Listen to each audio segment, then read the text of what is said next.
Welcome to the Leadership Conversations podcast. I'm your host, Jono White. I'm the founder and principal consultant of Clarity.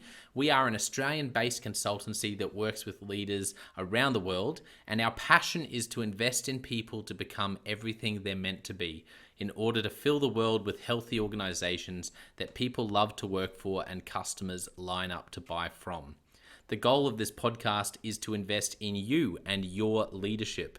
If you're just joining us for the first time, then feel free to check out consultclarity.org. That's our website, consultclarity.org. We have so many free resources on there, the most popular being our 7 Questions on Leadership series. We've had more than 1,500 leaders from around the world in all different sectors give their in-depth answers on leadership, what books they love, what they found most challenging, the most meaningful stories, how they structure their time through the day. That's free, so go and check it out. And we'd love to interview you about your leadership. I believe you have advice from your experience, your context, and your life so far that is important and can help other leaders. It's also a great way to give back. It's free to get involved, and you can do so by going to consultclarity.org/7-questions-interest, or just Google consultclarity.org 7 questions interest and fill out the form that pops up. We have a free resource for you on our website. It's called Leadership Survival Guide. It's a 57-page ebook. It has interviews with 10 world-class leaders, and you can go to consultclarity.org. It's right at the top, and get that today. We also have a daily email that we send out to over 15,000 leaders, and that email contains the highlights, our best content from our podcasts, our blog, my book, the books that we're loving that are out there about leadership. It's also the best way to get access to our masterclasses and workshops before anyone else. And there's also exclusive and limited special options just for subscribers. And you can subscribe by going to consultclarity.org/subscribe. Now, my gift to you is to work incredibly hard to provide the best leadership content I can to invest in you and your leadership. So if you're finding our content helpful, if you find this podcast helpful, then your gift to me could be this. If you do find it helpful, then write a review or rate our content and make sure you subscribe or follow. I can't emphasize enough how helpful that is. It really does help us to get the word out there so we can invest in more leaders to become everything they're meant to be. It also means a lot to me personally when people like you and people in our community share our content on social media. So if you do that, then please do look for me, Jono White, to tag me, and look to tag Clarity on whatever platform you're on. And our team, including me, I'm always looking to see when people have mentioned us so that I can engage with you. And also we look at sharing content. So if you write something about something we've done, there's also a good chance we'll share that with our followers. So if you could do that, that is a massive, massive help as we try to invest in as many leaders as we can around the world. Last of all, you can check out my book about how to deal with difficult people even if you hate conflict. It's called Step Up or Step Out. It's available on Amazon. You can just look up Step Up or Step Out Jono White, or you can go to store.consultclarity.org/book and check it out there. I have coached leader after leader after leader, and in more than 50% of the sessions, this topic comes up. How do I deal with this person? I'm finding it really difficult, and I just want to find a way that doesn't blow up, to just to have a difficult conversation, to lead them better. How do I do that? There's a 3-step process that I outline in this book that I believe can help you. Okay, let's get into today's episode of the Leadership Conversations podcast. Enjoy.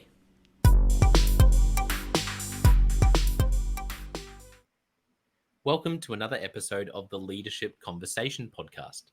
Today's guest is Blake Mallen. Blake is a billion-dollar brand builder, community marketing expert, TED speaker, and the host of the popular Alive by Design podcast. Welcome to the podcast, Blake. Great to be here, John. Thanks for having me. Yeah, I'm excited to chat with you. First of all, I gave a bit of an overview of who you are, but tell us about what you do. Yeah, well, I'm out here, I guess, on the other side of the world. So sitting in my home office in Pacific Palisades, which is a fun little town right between Santa Monica and Malibu, so Southern California. Yeah, here with my wife, we actually just celebrated last week our 23-year anniversary, which was a significant milestone. My kids are downstairs. My son's 6.5. My daughter Sadie, almost 4. And Wow. John, yeah, been an entrepreneur now. It's crazy. So started in this space 19 years old, so coming up on 22 years as a entrepreneur, mainly in the health and well-being category. Yeah. So most of that time, building my own brand. I started my own company with a couple partners at a really young age, and kind of went through all of the trajectory you'd expect a startup entrepreneur to go through, the early scrappy startup stages, and then was blessed and privileged to kind of go through some phenomenal hyper growth and momentum phases, and ended up actually becoming a part of a multi-billion-dollar public company, and took that brand to some pretty significant levels over about 15 years. I actually became one of the largest, if not the largest, health and weight loss platform, at least in North America, for a period of time. And had the privilege of then taking that brand internationally and building it across 16 different countries. And then actually exited that company, sold it to a larger company, where I'm the acting president of today, still in the health and wellness category, a little more broader. So entrepreneurship, I guess, a 360 point of view, everything from the startup to scaling to leading large organizations and employee organizations with large outside sales forces, to operating as a public company for a period of time, to going through a merger and acquisition. So kind of the full gambit. But outside of kind of the entrepreneur journey, I, like you, I love teaching. So that's why I was excited about this conversation. I love teaching. I love sharing my what I do is, companies and brands and communities and products. But what I love to do, I guess you could say, on the purpose level, is really sharing experience and really teaching and inspiring. And that's why, I love you mentioned the podcast. I love the podcast conversations, and conversations like today, really to reach out and maybe give somebody who's in that phase or on their journey, something to help them with their next step. So excited to be here and excited about today's conversation. Yeah, thank you. That was an incredibly articulate and succinct overview of a lot of things that you've done to this point, and I can't wait to zoom in a bit more on your story. Let's start with your childhood, Blake. As you reflect on some of the moments or themes from that season in your life that really shaped you, the person and the leader you are today. Well, that's a loaded question for sure. So I guess I'll start with, I did not grow up from any sort of family tree of entrepreneurs. I think a lot of times, when we meet individuals that have reached certain, maybe we assume they had to have some sort of like business pedigree or marketing pedigree or family tree of business, and I'm sure that that's the case for a lot of individuals. My story couldn't be the more opposite. So, John, I grew up here in Southern California, actually about 45 minutes north from where I currently live. Really suburbia, kind of safe town. And both my parents were public service. So my father, career law enforcement. So I watched him go through all the stages of law enforcement out here, from highway patrol to sheriff to working for the state, but law enforcement his entire life. And my mom, a lifelong educator. So teacher, counselor, and ultimately a principal of a high school. And people that put those two things together, they feel my pain. And yes, I had a cop and a principal as parents. So very, very, very conservative, growing up. And yeah, I guess it's interesting. I could take that question in a million different directions, because I think all of us can relate to who we are today and what we do. Ultimately, a large part of it stems from our upbringing, stems from our environment, maybe at a conscious level and probably a lot of the subconscious level. But maybe a thought that's relevant to this listen, the listeners here, or this audience, would be maybe what shaped perception around money and income. I know a lot of listeners out there probably listen to this because you lead organizations, or you want to lead organizations, and maybe the drive or desire behind that is some achievement or some attainment of success. And John, as I said, my parents didn't grow up in like a wealthy area or in any term of outrageous success. I guess I could describe it that I never had everything I wanted, but I also never went without. I grew up where my parents worked hard. They gave me very good models of what it meant to put in the effort, put in the time. you know, and what hard work could get. And it was always kind of just enough. And I don't know, John, do you remember? I'm probably older than you out there. I'll give you a relevant story, a relevant example. Hmm. Do you remember when the first pumps came out? I think they were Reebok, like way back in the day, and it was like the coolest shoe when I was in grade school, and everybody started getting pumps. They were these shoes where you could literally like push the little basketball and pump them up. Was that out there in Australia? Did that ever hit out there? Was that your generation? Oh, yeah. I mean, I was never really a sneaker sort of guy, so I definitely remember that they definitely were out here. And there were definitely people around me sort of who were really into that. So yeah, no, I do remember, So, but sort of from afar. yeah, and I'll date myself out here depending on what part of the world you're in and what generation. But like, so I was the kid when everybody was getting the cool Reebok pumps. Like, my parents would buy me the LA Gear version. And if you're here in like in the States, like in that generation, you know what I'm referring to. Or like, you know, if I woke up on a Christmas morning and all my neighbors were outside playing with their brand new like RC cars, like buzzing around.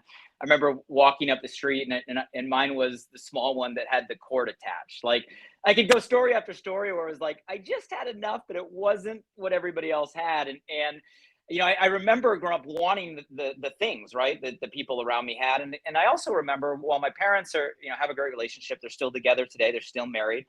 They live out in Palm Springs here, California, a couple hours away.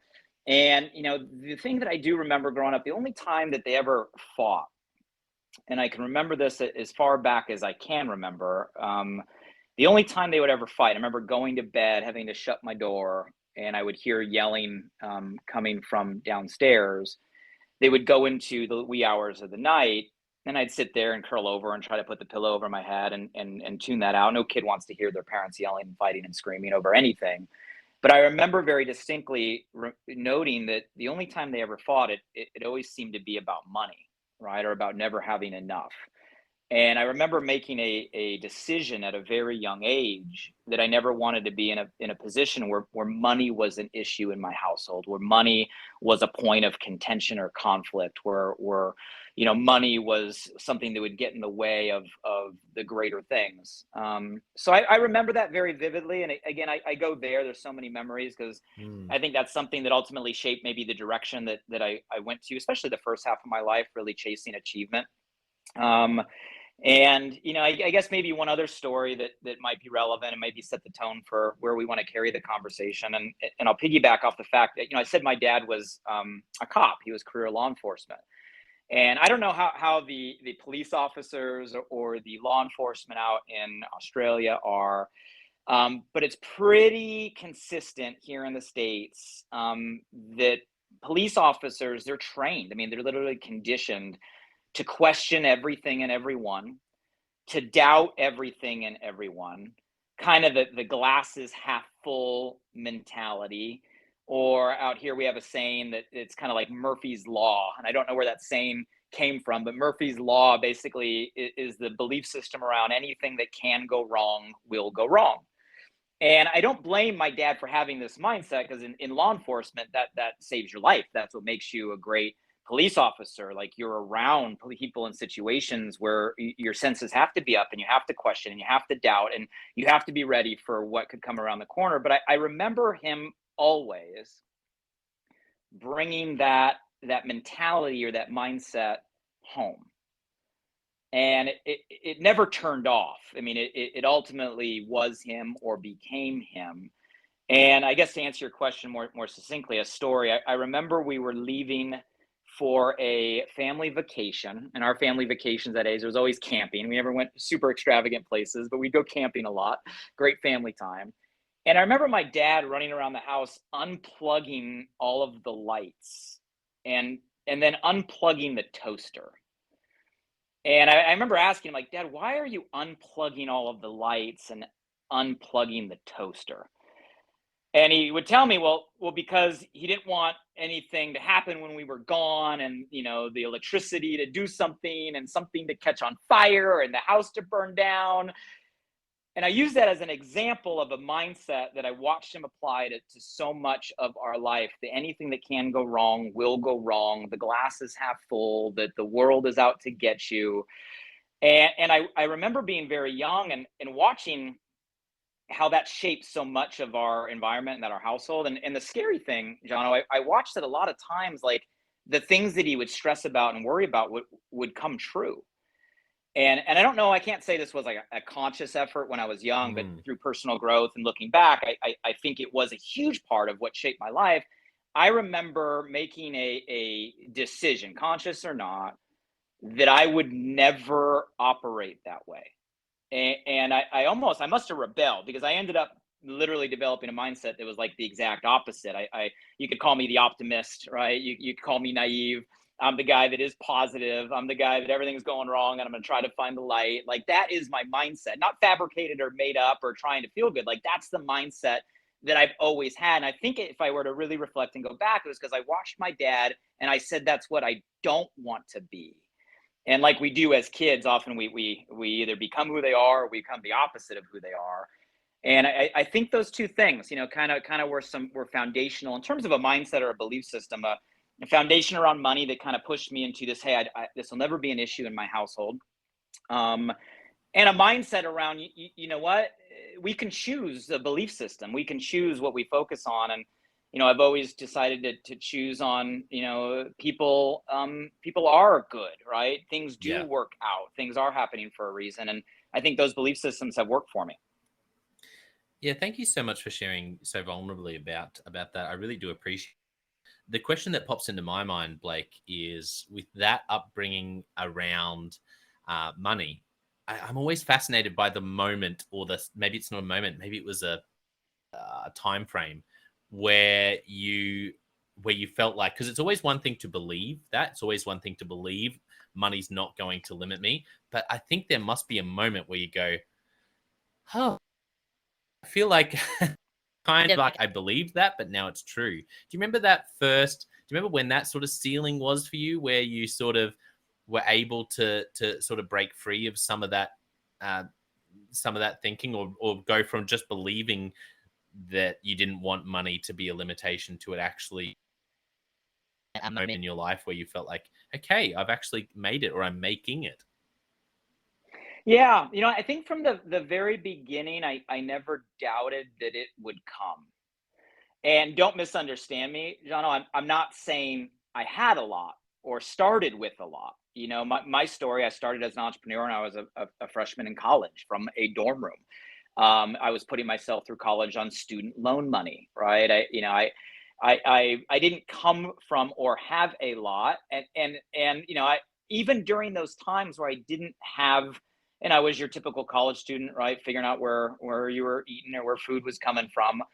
I never worried about it. Like, I never stressed about it. Looking back, I recall, and it's kind of a funny analogy, but like, I never knew how much gas was. I didn't drive a nice car. I drove an old, used, beat up Honda Civic, right? That definitely took gas, and I filled it up frequently. But I could never tell you like how much was in the gas tank, or if I went to a restaurant. I never focused on reading the menu from right to left, right? I was always left to right, even when the bank account didn't have a lot of money and I was struggling. So I don't know. I think from the very beginning, I was a person of faith. I was a person of hope.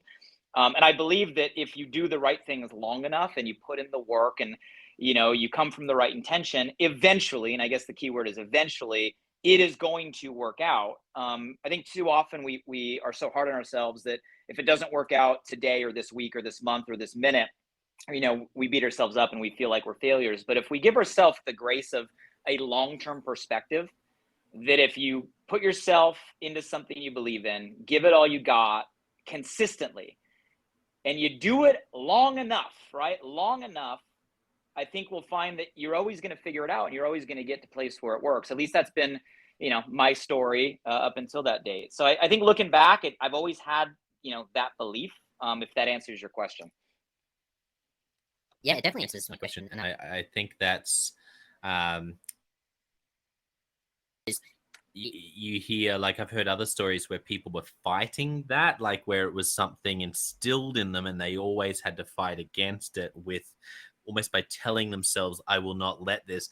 But what I hear, I guess it sounds like you so deeply believed, and maybe this says a little bit about who you are and how you live your life and how you also have been and continue to be successful in leadership. But it's like that belief was so deeply embedded that you didn't sort of have to slowly bring it to pass. You just lived it out from day one. Yeah, and I guess I had the privilege, Jono, of falling into personal growth fairly young. I was 19 years old where I kind of got introduced to the self-help category, right? If that's what we want to call it. And I fell in love with it. We go to school, we go to college, and I did the academic thing. And I can't say there was ever anything that lit me up, that turned me on, that I enjoyed. I went through it because that's what we were, supposed to do. But when I got introduced to kind of the personal growth genre, the personal development genre, I was like, this is stuff that I love to learn. And I dove in obsessively, fanatically, kind of from 19 years old on. And I do believe that you become like your references, right? And if you put yourself into an environment, whether it be the people around you, or in this case today, right? We got so much at the click of a button, like this conversation or this podcast. If you put the right references in over and over and over and over and over again, I think you can't help but develop the belief system that's going to propel you to where you want to go. So I don't know. I Hmm. don't. Obviously, I think my upbringing helped to some extent, but I think it really was probably the shift into personal growth and the books, and back then it was the mobile university of CDs in the car back when we had CDs. Yeah. And I think you listen to that long enough, you eventually believe it. So good. Yeah. And I do remember this changing CDs. Oh, it stopped. I've got to go to the next chapter or whatever, and you grab the next CD. Good times.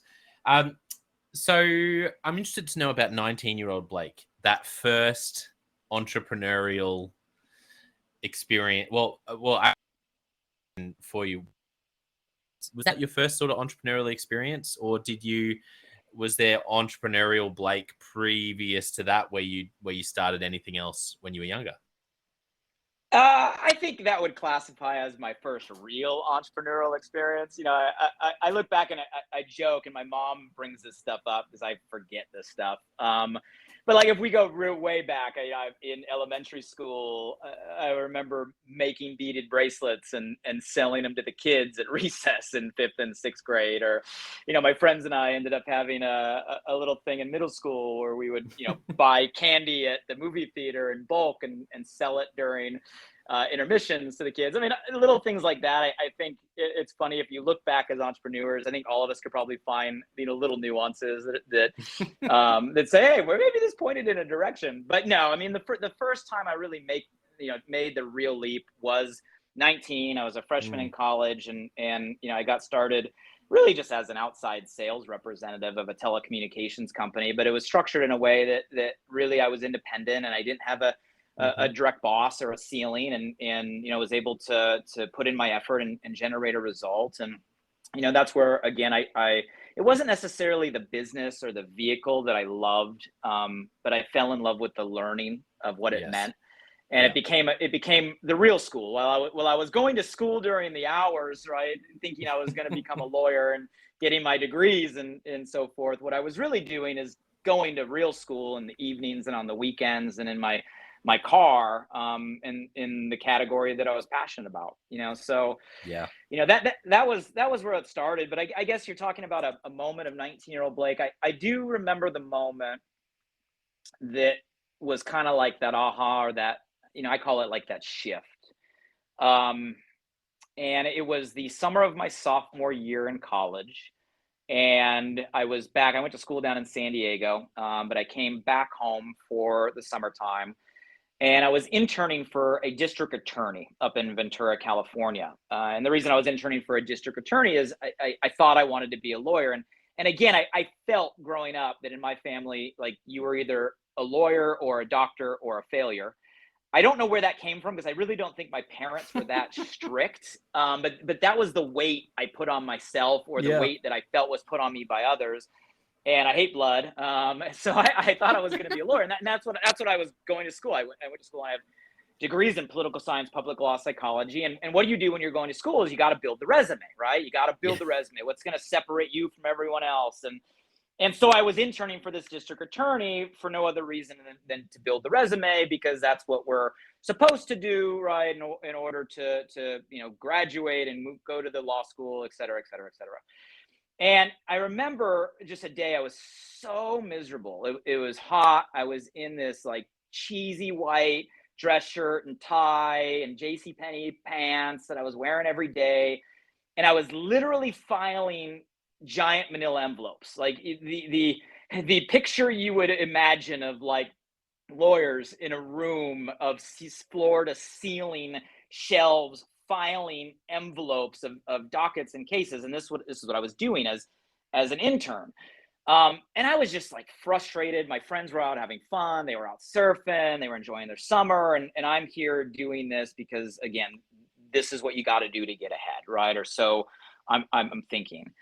And it was at the same time where I had started diving into personal growth. I had started, messing around on the side with these business ventures. And I had a mentor, I guess you could call, at that time. And I remember a conversation driving home, and he could sense I was super frustrated. And he just asked a really simple question, Jono. He said, well, Blake, why are you doing this? And that like real simple one word, why, was the ton of bricks moment. That was the smack in the face. That was the punch in the gut. That was the moment, because I had no good answer. The only answer, it wasn't what I wanted to do. It wasn't what I was passionate about. I didn't love it. I was literally only doing it because that's what I thought I was supposed to do. And that was the shift moment for me, because immediately it was like, boom, I went back and reflected 19 years of my life. And I'm like, how much of my life am I living for no other reason than that's what I've been told by other people? It's what I'm supposed to do. And that was the shift, because it woke me up. And I can't say it like changed everything in the moment. What it did is it woke me up, and it gave me a different set of eyes to start looking at everything, going like, am I doing this because it's me, because it's what I want, because it's my passion, because it's my purpose, because it's my gift, because it's, why I'm here? Or am I doing this because it's what so-and-so says I should, or what society says I should, or what the script says I should? And that lens from that sophomore year in college all through my life, that has been the lens I try to constantly apply to everything. And I can't say it was like a one and done moment. It's a lens that I've learned to look through. And it's crazy to me just how much of my life, right, I'm constantly having, even today, to still fight the supposed to. And obviously working with a lot of entrepreneurs across the world now at different phases, I'm sure you see the same thing, like how many people fight their version of the same, their version of the expectation, right, that they feel the weight they're supposed to be versus maybe what they're called to be. So for me, that was kind of like that first leap into entrepreneurship, and also that first kind of wake up call to say, wow, okay, maybe this is the path I'm meant to be on. Yeah. I mean, it seems like to me that moment for you was like a rudder, like shifting a rudder. It's not that you overnight went from here to there, but it was like there was this big change of direction that went, I'm not going to do things. Well, you had the awareness. It sounds like the awareness, I don't have to do things if I don't really want to do them. And I know that sounds simple, but I resonate with that, because it's funny how similar our stories are, because I actually studied law, and as my law degree. And while I was studying law, I was communications company here in Brisbane, in Australia. And I did 9 months. I did 9 months of sales, and I learned so much at the time. I was, and it's that same thing, like you mentioned before. You look back and you see yourself doing things, and you go, now it all makes sense. But for me, I was like, I don't want a normal job where I'm limited by an hourly rate. Like, what if I can actually go and find something where I can, sell this sort of telecommunications option, and there's these different commissions, and it's, even though it wasn't true sort of entrepreneurship, my own idea, I could see how I was so drawn to that as well. And the reason I did law was similar, because I love what you said, a doctor, a lawyer, or a failure. That's so good, because I kind of felt similarly. I never would have articulated it like that, but I think that was my perspective. And I went into law because I had an amazing teacher who did law, taught us law in school. We had sort of a in the final 2 years of school, we had a law subject, and I thought, this is amazing. And then I went and studied law and went, okay, it was amazing because of how great my teacher was. He was such a talented teacher at not only connecting with us, but unpacking these really complex ideas in really brilliant ways. And this is not me. This isn't what I want to do. Is there anything that, like, as you reflect, is there anything that we can do differently, or that someone could have done differently with Blake to help you have that aha moment when you were younger? I'm thinking about kids out there and leaders out there who have kids, not to have that same burden, or is it inevitable and it's just something you've got to realize for yourself at some point? You know, John, it's an amazing question, and no joking, you just asking that question gave me physical chills. I've never been asked that question before, but it like gets to the core of my passion. I just had a conversation last week with actually a teachers organization that asked me to come speak later this year to a bunch of like 400 or 500 teachers that are teaching high school. And it just started me thinking in this direction of like, what would the message be to like our educators to help them try to inspire or create change to our future generation? So it's just interesting timing, because I just got put there. And obviously I'm now, I know you're a new father as well, which is awesome. It's the best chapter. It's the best phase. You know, and I have littles here as well with my son and my daughter, who are now just getting into school. You know, my son's about to finish, you know, his first year of kindergarten. My daughter's still in preschool. So it's just a different frame to start thinking about, wow, you know, what is that right narrative to the future, to the generation that's coming up?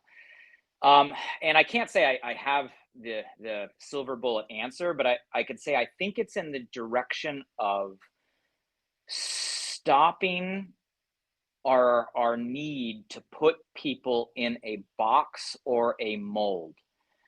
You know, the one size fits all. Yeah. It worked for a different age, you know, and I feel like we're stuck, at least here in America, we're stuck in this whole like industrial economy age where having, you know, people that could do the same task over and over and over again was needed in order to fuel an economy. You know, having people that would fit in line and follow the rules and not act out and not overthink was needed. It fueled an industrial revolution, but this was like ages ago, and we're stuck with systems and methodologies and educational programs they were literally designed back then.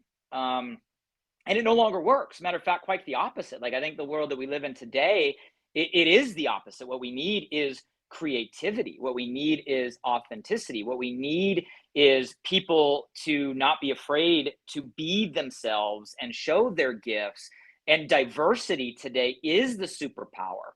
So we're in this giant, just, you know, conflict of a lingering set of systems, a lingering set of beliefs, generations that have been taught one thing, and quite frankly, in our parents' case, generations that maybe what that philosophy was worked for them. Now in an era where, especially like post-pandemic, like glass is cracked and everything's shifting. So I think it'd be something in the vein of tailoring to what individual strengths are, not fixating on weakness to try to get everybody over a medium to finish, you know, the check boxes so a teacher can graduate them, but going down to what is this individual's talents? What are their gifts? What were they designed for? Because I think we all could agree, and I know you work with, you know, CEOs that lead organizations, and we all can agree that we're all different, but we all have gifts. And, you know, the worst thing would be to spend our life trying to get better at things that we weren't designed to do and negating the very thing that we were created for. And, a lot of that stuff is innate. Like a lot of science and studies, they say this stuff is like hardwired by the time we're 3 to 5 years old. Like a lot of this stuff, and stuff can shift, but like in even elementary school, I think we could start to narrow in like where are their talents, where are their passions, where are their desires, where are their gifts? How do we strengthen strength instead of constantly trying to fix weakness? How do we embrace creativity instead of constantly stagnating it and putting people in a mold? And how do we allow people to fall in where they fit in and let them grow where they are? And how do we create teachers and systems and recognition around that? I mean, imagine a place where everybody from the very beginning knew it was okay to be them. They didn't have a set of weight thinking they had to be like you and I did, right? A certain parameter to be quote unquote successful. And they were recognized and empowered to grow the things they're naturally good at. And everybody was celebrated, right? To live their strength and contribute the greatest way. Like, man, that would be a powerful world. And I don't mean to sound like overly utopian here, but like that's eventually where we need to go is a direction where I believe we see people for who they are and who they can be and let them become that instead of constantly trying to force people to become what we think they need to be for our own needs. So something in that direction would be what comes to my mind and what I would hope, my kids and your kids would grow up in. That's why I'm so excited about things like virtual reality. I remember, next once, and at the time I didn't know this about myself, so it's kind of relevant for the conversation as well. But I love strength, 34 strengths, because anything that helps you articulate what you're in terms of where your strengths are, I'm a big fan of, because for me, certainly, I assumed things. I knew I loved brainstorming and ideas, but I remember sitting in this room and sort of as part of our sort of brainstorming, there were probably about 25 of us. And I remember saying, you know what, I think in the next more like the physical meetings together will become more and more important, yes, but they'll become rarer as technology goes to some new levels that we can't even imagine, and we're able to really meet with colleagues on the other side of the world. And I'm not saying everyone's gone through and has experienced Zoom fatigue, and so that's not what I'm talking about. Another level of technology where you can actually really feel present with others. And it was funny. Blake. I shared this, and I thought I'd turn around and maybe half the people would be like, "Nah." People would be like, "Yeah," and everyone else in the whole room was like disagreeing with me. I was the only person who saw that, and that was a big revelation for me, because so other people don't see things the way I see it. And when I did StrengthsFinder, my number one strength is futuristic. And that for me was so helpful. Everything we're talking about here, like I didn't know that at any point. I knew that I had this strange love for brainstorming. Whenever someone got out a whiteboard and we were coming up with ideas, I loved it. But I thought I was good at ideas. Helped me go, not just ideas, it's things about the future that I love vision. I love future. I love high level strategic. Where are we going? Hence why I do what I do. I sort of parachute in and out to organizations and help them think. But I had no idea of that when I was younger. And the other thing that struck me about that room was that people didn't see that. And I feel like people get so scared of things like virtual reality. And I'm like, it'll be like the internet. It's going to revolutionize everything we do about life. And there's probably something beyond VR that we can't even imagine yet. Well, there is, but it's going to revolutionize like the internet, everything we did. And it's also going to have horrible parts of it that are going to be misused. Things work, but I think it will revolutionize the way we work together. And I dream of like kids being able to really find, like, not just have to go and start their own YouTube channel talking about corporate large organizations funding and investing in young people when they see the strengths they have, not just for the sake of bottom line, but actually because they go, you know what, the smart play long term is if I go who's got these abilities when they're 19, I know that even if they go off and do something else, we'll build that relationship, and I'm very likely as an organization to get ROI long term by investing in the human being. but it's such a different paradigm. No, I agree with you 1,000%. And I'm a huge Strength Finder fan. I learned of that tool actually from John C. Maxwell, was the first that turned me on to that. And went through it, had the same kind of awakening, right, that you had. And I said, I'm immediately using this for every organization I ever lead, implemented it always with my employee forces, my sales forces, ended up going and actually getting the whole Gallup certification just for myself to learn. But I think it's a great analogy. I think that is a good example of what we're talking about. And there's a lot of other tools, but imagine if those tools are used in our youth, right, at our next generation, and then the teaching, right, that we applied actually was tailored to individual strengths and individual talents. Man, the world would be a different place. And starting with that baseline, and then on the technology level, 100%. The first time I put on an Oculus, I think it was the Oculus version 1, and I don't remember exactly what app I ended up downloading, but I put that on. I'm like, this is gonna change the world. This is an immersive experience, and yeah, I think technology is there. I think culture is still catching up, right? I mean, that's the scary thing. The technology is already there, like it exists. I think it's the culture that has to catch up. But I agree with you. It's going to change everything. I'm really interested to ask you about. It's great how you unpacked 19-year-old. The conversation we had there about the future. As you reflect on your career so far, like you said early on, you've done a lot of different things. You've worn a lot of the different hats that people say, well, for me, I really specialize in mergers and acquisitions. Well, you've done that as well as being the entrepreneur, as well as leading a public organization. What do you, can you remember some of your aha moments in any particular, another shift moment where the penny dropped and you went, I'm going to have to change how I do this? Or you realized, wow, I really made a mistake there and I've learned a lesson on the shift moments from your career so far that come to mind? Yeah, it's interesting. So that I'll play off where we left off on that 19-year-old shift got me to realize that I was essentially following a prescription, right? I call it a script, right? And I was following a script of the go to school and the get good grades and the go to college and the get good grades and the get a job and the work hard and the get married and buy the house and have the kids and eventually retire, broke at age 65 or 80, right? And that's something that we've all been taught all over the world. And I got mad at that script, right? That I'd been lied to, and I made the shift to entrepreneurship. And I went through a period where I spent a long stretch of time as the obsessed entrepreneur, overachiever, go go go go go go go, put everything else off. When in doubt, do more, hustle harder, grind grind grind. And it worked. I spent 15 years, like over a decade plus of my life, in that mode, and it worked from the aspect of success, right, by the normal definition.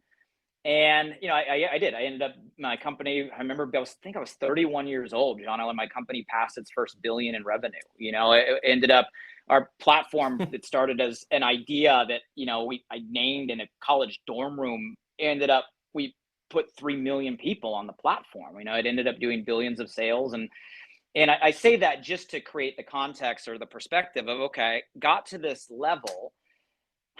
And obviously with that comes a certain, financial flexibility or financial freedom.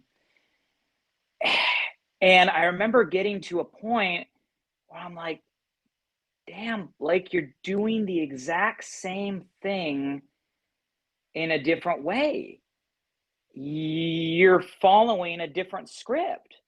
You got mad. You spent first 19 years of your life doing this kind of normal, conventional, traditional, and you leaped into this entrepreneurial lane because it was not that.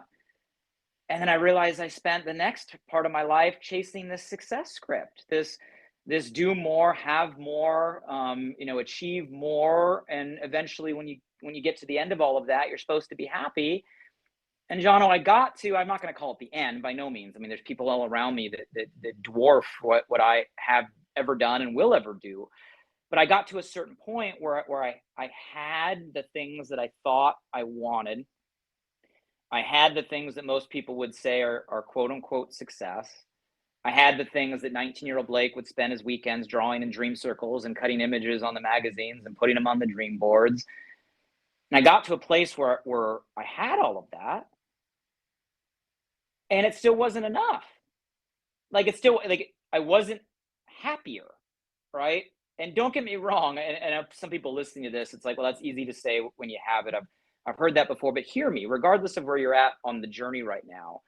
And again, don't misunderstand me. To have financial means makes life easier. It affords you options. You'd rather have than have not, right? And everybody out there deserves, right, putting your heart and your passion and your work into something. And I promise you, if you do it long enough, you will get those things. But here's the big shift. Here's that realization. Just know when you get those things, it's not the answer that most people are really looking for. Like, it's not the answer to a fulfillment. It's not the answer to a meaning. It's not the answer to a happiness. It's not. And, you know, for the achievers out there that fall into that script of, well, when I get this, then I'll take the vacation. When this happens, the when then game. When this happens, then this will happen. And it's a never-ending treadmill. It's a hedonic treadmill. So I think maybe the second shift to your aha moment question, Jono, is when you get to the top of whatever your peak you're climbing is, and for me, I realized that I was just chasing another script in a different way, right? This success script, this set of supposed to, and that was a big realization. And again, it comes with experience. It comes, you know, with a maybe a little bit later in life and the power of hindsight. Kids change a lot. I know everybody says that, but like, kids do change perspective a lot when it comes to what matters and what meaning is.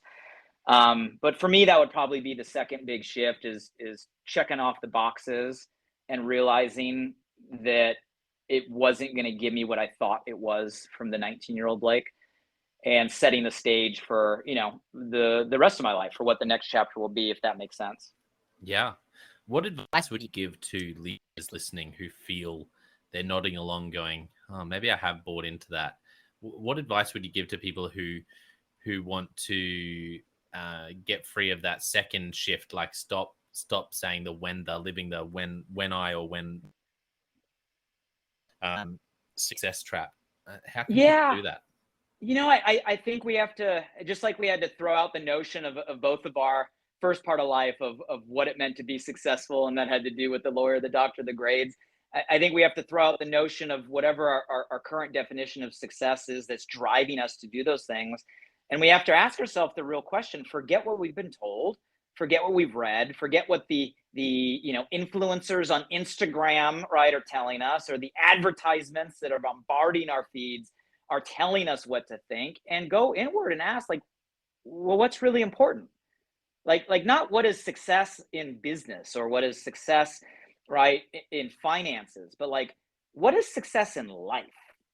I think that's the question. What is success in life? You know, and not to use a morbid analogy, but we got to shift off the resume list, right, or the success list, and you got to start thinking more like, what's your eulogy list? Like, when it's all said and done and you're looking back, you're not going to be talking about the Rolex on your wrist or the car in the driveway or what, you know, address you have. You're not going to be talking about any of that, right? There's going to be a higher level of meaning that you want, I think, for most of us, right, your life to have meant. And, you know, I think that's what you got to ask yourself starting is, what is success in life to you? And your definition might be different than my definition, might be different than the person who's listening to this definition. But you start with that. What is it that we really, really want? And then you can work backwards, right? The old Stephen Covey, begin with the end in mind. That's the end, right? Work backwards. Okay, well, how can I get that now? How can I start moving in that direction now? And I think the eye-opening exercise is, when you figure out what you really, really want and what really, really matters, you can start to realize that you can start making choices now, right, to start feeling that way and moving in that direction. So I think that would be probably my first answer is redefining what it is that matters most. And I think my second answer, and it's kind of been a theme of our conversation today, I think my second answer would be, don't lose yourself trying to be who you think everybody else wants you to be at any phase of your life, right? Don't lose yourself trying to be what your parents want you to be, or your teachers want you to be, or your significant other wants you to be, or your boss wants you to be, or your neighbor, you think your neighbors need to think you're going to be, or Yeah. the cool kids club you want to be a part of, thinks you want. Don't lose yourself trying to become, or and even leaders out there, I know this is a leadership conversation, leaders have the most weight. Don't lose yourself trying to be the leader you think your organization needs to be, right? in Yeah. in in any phase of your life, and have that not allow you to become who you're really meant to be and who you really are. There's no amount of success or size of company or organization you're leading that's worth you becoming someone you weren't created to be in order to attain that result. Because when you get there, you won't be happy, and vice versa. Here's the good news: Mm. focusing on who you are and going back to the strengths and the talents and the gifts and doubling down on what we were created to be. The irony, John, and you know this, like, you're not only going to achieve a higher level of success and build a bigger following and lead more people that way because you're excited and passionate, on fire and authentic, right? You're going to end up becoming more successful by traditional definition anyway. And the kicker, the plus, you're going to enjoy it along the way and enjoy where you're going. And I think that's kind of like the ultimate goal. Yeah, that's so good, Blake. I think that is the ultimate goal, and I think redefining is so important. Like you said, the encouraging thing is that you can make that shift and you can change that rudder, you can change that direction, and that slight you can end up 1,000 miles away from where you could have been. So wonderful advice for. Okay, let's jump into Leadership Express. The first question for you, Blake: what is a book that you've gifted to other people or recommended a lot to other people? Yeah, that's a great question. I think the book, if I were to answer literally, that I've gifted to most people physically, would be the book Start With Why by Simon Sinek. I think that's probably the one I've given the most. If you're Mm. looking for a leadership genre, John C. Maxwell's 21 Irrefutable Laws of Leadership. I've given that to, and that's kind of the Bible of leadership there. I've given that to a lot of individuals. I'd say those would be two Recommendations. What is a great piece of advice you've received at some point in life or leadership? Someone gave you advice and it really stuck with you and has proven to be true.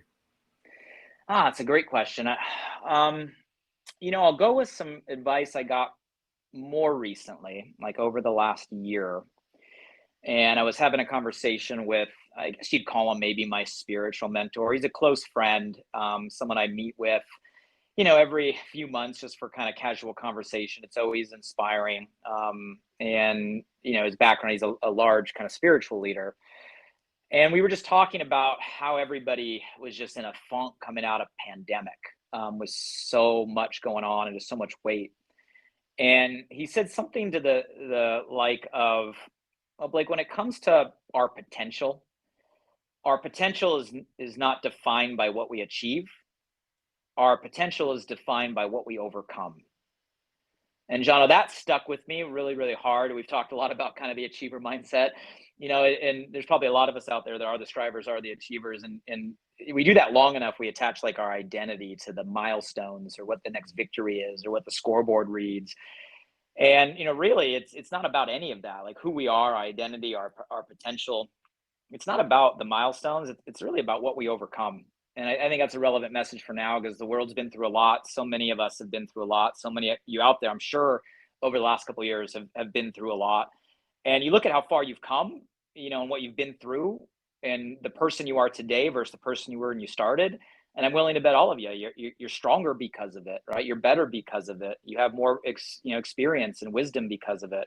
And that's the thing you got to focus on, is how far you've come and what you've overcome, because that's what allows you to become who you're meant to be. So that's the thing that comes to mind first. Yeah, that's a great answer. A couple more questions. What is a commonly held belief in I disagree with? You cut out 1 second there. Commonly held belief in leadership that I disagree with. Is that what you said? You disagree with. That's right. That's a great question. A belief in leadership that I disagree with. Maybe that a leader has to be a certain personality. We think about a leader, and there's a stereotype that maybe comes to our mind of, the leader is the alpha, right? Or the leader is the person that always has the answers or is 100% confident. And we create this persona that is the leader. And in my experience, leadership is not any one persona. Anybody can become a leader, and some of the best leaders out there are not the persona that we stereotype it to be. And to me, the aspect of a leader, it's again first becoming who you are, going through the mud and the experience and coming out and earning the perspective to be able to share with others, putting your community and those that are trusting, right, your voice or trusting your lead, putting them first, caring enough. I mean, there's so many other qualities and a diverse set of qualities. So I'd say that stereotype, anybody from any walk of life and different skill sets can really learn to lead, and don't feel like you have to fit in that mold or fit in that box of what you think a leader is in order for you to step up and lead in the direction that you're passionate about going. Yeah, that's great. Okay, last question. If you could only give one piece of leadership advice to a young leader, what would you say to them? Man, I'd have to go back to the theme of today's conversation. I'd have to go back to, don't feel that you need to be who you've been taught you're supposed to be. Instead, listen to your heart, right? Listen to your intuition, trust the gifts you've been given, and focus on becoming the person that you are meant to be. Because people follow people following their passion. People follow people that are real. People value authenticity today more than any other age. Like, today vulnerability is the strength. And people's BS meters are more in tune than ever before, right? You can't pretend to be someone that you're not in order to try to build a following or say follow me. I think it's growing and becoming all you're meant to be, and then having the courage to say follow me in a direction you're passionate about going. So that would be my advice to the next generation of leaders. Such great advice. For those who've really enjoyed hearing your thoughts today and some of your story, where can people find you and connect with you online, Blake? Yeah, I'm easy. Just, search my name. So Blake Mallen, BlakeMallen.com. The website has all the things. You can find the TED Talk. You can find the podcast, Alive by Design, for those of you guys that are looking for additional great conversations. And if you got value from today's conversation, hey, I respond to all my own messages. Shoot me a DM on Instagram at Blake Mallen. Would love to hear what resonated with you. And obviously, Bochano, I do this just to make an impact, just to inspire, and would love to know if it made an impact on you. So shoot us a message. Would love to say hello. Amazing. Well, thank you so much to our listeners for tuning in. Make sure you do go and drop Blake a line if there's something that he shared that really resonated with you. That always does mean a lot to hear that. And make sure you go and check out Alive by Design, Blake's podcast. And also, don't forget, I have the John O'White Leadership Podcast and the Leadership Question of the Day podcast. Two other places you can. But thank you to you, Blake, for sharing great stories from your life and leadership wisdom, and for being fun and just a joy to hang out with. Thanks so much for coming on the podcast. It was a blast. Thank you for the opportunity.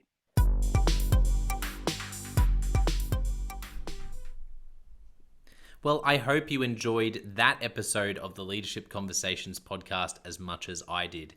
If you're joining us for the first time, don't forget to check out consultclarity.org. That's our website, consultclarity.org.